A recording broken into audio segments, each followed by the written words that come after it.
Something to cheer about. Finally, power being restored to many in lower Manhattan. A huge relief for some, but millions of others throughout the Northeast could be without electricity for another week, if not longer.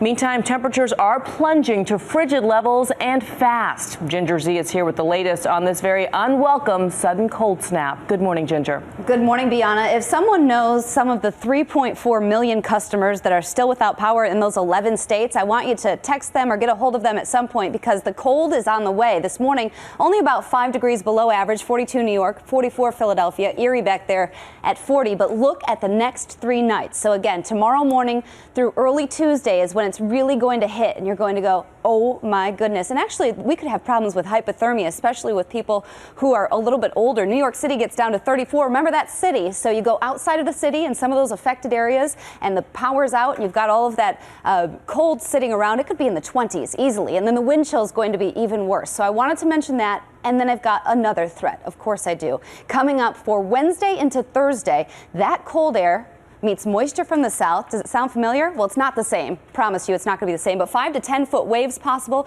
cold, wet rain at the coastline, and yes, some snow heading into some of the inland and high elevation areas. I'll have more on this and the nation's weather coming up. But for now, back to Dan.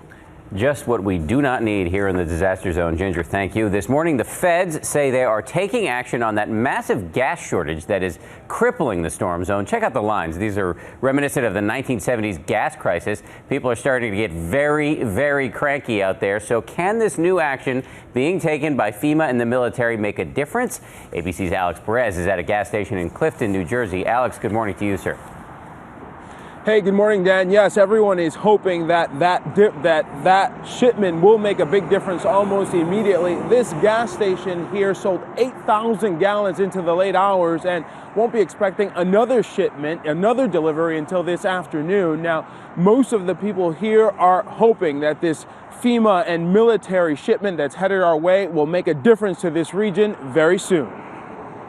This morning, New York is opening up and New Jersey is cracking down. In an effort to improve the tri-state gas shortage, the New York port has been opened for gas tankers for the first time since Sandy made landfall. We actually saw a fuel barge coming down the Hudson River before. Until things return to normal, Governor Chris Christie has signed an executive order rationing gas for passenger vehicles in 12 counties. We're on top of the gas situation. Here's how it works. Starting today at noon, owners of cars with license plates ending in an even number can only purchase gas on even numbered days. Owners with plates ending in odd numbers on odd numbered days. 2/3 of the gas stations in the New York metro area are now out of fuel, and more than half the stations in New Jersey and Long Island are shut down. Some have no power, others sold out, completely drained. And for some, like Joanne Hughes, the wait for the pumps isn't just a long line, but a lifeline.